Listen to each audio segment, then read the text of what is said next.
आज हम बात करने जा रहे हैं किंग्स टाउन लाहौर के बारे में, जो कि अलकबीर डेवलपर्स का प्रोजेक्ट है। किंग्स टाउन लाहौर का जो सेक्टर ए है, सेक्टर बी है, ओवरसीज़ ए है, ये जो इनके प्रोजेक्ट लॉन्च किए गए थे, जो कि जिसमें से सेक्टर ए तकरीबन कंप्लीट होने के करीब करीब है, लेकिन अभी तक उसकी कोई डेवलपमेंट का खातिर ख्वाह वहाँ पे कोई आगाज़ नहीं किया गया। उसके बाद सेक्टर बी की बारी है, फिर ओवरसीज़ ए ब्लॉक है, फिर और भी यहाँ पे एक दो ब्लॉक्स हैं जो कि मुख्तलिफ़ औकात पे लॉन्च किए गए, सेल किए गए। लेकिन अभी जो लोगों की परेशानी की वजह बनी हुई है वो यही है कि जो चौधरी औरंगज़ेब साहब हैं, जो कि चेयरमैन अलकबीर डेवलपर्स हैं, वो कई बार वादा कर चुके हैं कि हम पूरी पेस के साथ, पूरी रफ्तार के साथ यहाँ पे डेवलपमेंट का आगाज़ करने जा रहे हैं और उसके बाद लोगों को यहाँ पे भरपूर डेवलपमेंट देखने को मिलेगी। लेकिन वो वादा अभी तक वफ़ा नहीं हो सका। काफ़ी मौक़ों पे उन्होंने यानी कि ऐलान किया है, लेकिन अभी मुकम्मल तौर पे उस तरीके से डेवलपमेंट यहाँ पे स्टार्ट नहीं हुई, जिस वजह से लोग काफ़ी ज़्यादा परेशान हैं। और अभी मुख्तलिफ़ चह-मगोइयाँ भी मार्केट में चलना शुरू हो गई हैं। क्या इसका हाल भी उमर ब्लॉक की तरह होगा? उमर ब्लॉक जो है बेसिकली वो अलकबीर टाउन फ़ेज़ 2 का एक ऐसा ब्लॉक है जो कि पूरे अलकबीर टाउन फ़ेज़ 2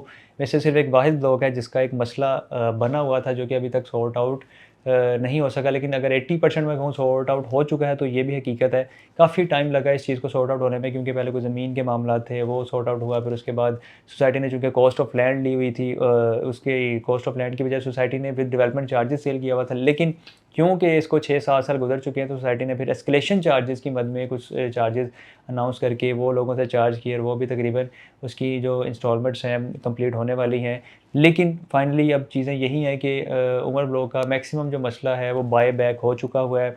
काफ़ी ज़्यादा लोगों ने रिफंड्स करवा लिए हैं, काफ़ी ज़्यादा लोग यहाँ से रीसेल करके निकल चुके थे। लेकिन जिन लोगों ने सब्र किया, शुक्र किया, इंतज़ार किया, उनको इंशाल्लाह वो अच्छा रिज़ल्ट देखने को मिलेगा। लेकिन देखने और सोचने वाली बात ये है कि अगर उमर ब्लॉक में ये मामला हुआ था जिस वजह से डेवलपर पे एक दाग लगा था, तो आगे 2, 3, 4 ब्लॉक्स ऐसे हैं जो कि मज़ीद यानी कि इंतज़ार कर रहे हैं कि अगर उनको भी टाइमली डेवलप ना किया गया, वहाँ पे कंस्ट्रक्शन का, डेवलपमेंट का काम ना किया गया, कि यहाँ पे आपको उमर ब्लॉक 2, 3, 4 की शक्ल में नज़र आ सकता है। तो इसके लिए जो डेवलपर है उसको सीरियसली देखना पड़ेगा इन चीज़ों को, कि लोगों की क्या राय है, लोगों को क्या फीडबैक है। क्योंकि सेक्टर ए, सेक्टर बी के जो क्लाइंट्स हैं वो ज़्यादा परेशान हैं, क्योंकि कॉस्ट ऑफ लैंड जो है वो ऑलमोस्ट कंप्लीट होने वाली है। जो सेक्टर ए है उसकी 85% तकरीबन उसकी पेमेंट कंप्लीट हो गई कॉस्ट ऑफ लैंड की, और जो सेक्टर बी है उसकी तकरीबन 60-70% पेमेंट कंप्लीट हो गई है। लेकिन अब इसमें एक अहम चीज़ ये है, जो मेरा अपना एनालिसिस है वो ये है कि अभी डेवलपर की तरफ से डेवलपमेंट स्टार्ट भी नहीं होगी। उसकी रीज़न ये है कि डेवलपर अभी आपसे जो है कॉस्ट ऑफ लैंड ले रहा है।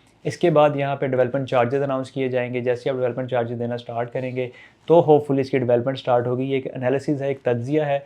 बाकी देखते हैं कि जो चेयरमैन अलकबीर चौधरी औरंगज़ेब साहब हैं, वो इसकी ऑफिशियली डेवलपमेंट कब स्टार्ट करेंगे। क्योंकि मुझे लगता है कि जब ये डेवलपमेंट स्टार्ट करेंगे, तो sector A, sector B, overseas A की एक साथ डेवलपमेंट होगी, और स्टेप बाय स्टेप फिर इनको डिलीवर किया जाएगा। और जिन लोगों के नंबर्स लग चुके हैं लोकेशन वाइज, उनको वहाँ पे डेवलपमेंट करके, कंस्ट्रक्शन करके, सारे रोड्स, इंफ्रास्ट्रक्चर बना के उसके बाद उनको डिलीवरी दी जाएगी। लेकिन फ़िलहाल अभी तक इसमें कोई खातिर ख्वाह कोई डेवलपमेंट नहीं हुई, जिस वजह से लोग काफ़ी ज़्यादा परेशान हैं। और इस वजह से ज़्यादा परेशान हैं क्योंकि उनके सामने उमर ब्लॉक का मसला भी ढका छुपा नहीं है। तो लोग इस बारे में यानी कि इन चीज़ों को लेके काफ़ी ज़्यादा कंसर्न्स हैं उसके, कि मार्केट भी बहुत ज़्यादा माइनस में, नुकसान में इस वक्त। अगर sector A, sector B, overall Alkabir developer के किसी भी फाइल वाले प्रोजेक्ट की हम बात करें, तो मार्केट उसकी 50 से 60% माइनस में है, 50 से 60% नुकसान में चल रही है। अगर कोई मार्केट में बेचना चाहता है तो उसको बायर नहीं मिलता, अगर बायर मिलता है तो बहुत ज़्यादा नुकसान में है। तो सारे जब फैक्टर्स मिल जाते हैं, तो जो बायर है, खरीदार है, उसका एतमाद डेवलपर से उठना शुरू हो जाता है। तो मैं ये बिल्कुल भी एक्सपेक्ट नहीं करता अलकबीर डेवलपर से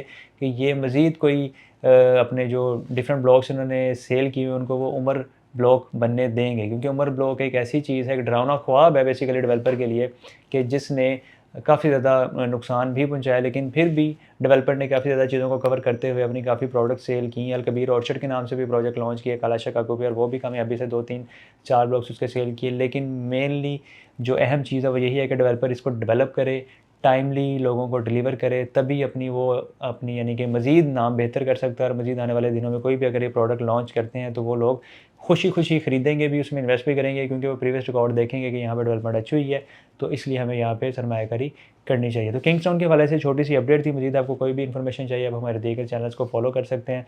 आप हमसे राब्ता कर सकते हैं, कॉन्टैक्ट कर सकते हैं। इंशाल्लाह आपको सारी तफ़सीलात मिल जाएँगी। इसके साथ ही मुझे इजाज़त है। अपना बहुत सारा ख्याल रखिएगा। दुआओं में याद रखिए। अल्लाह हाफ़िज़।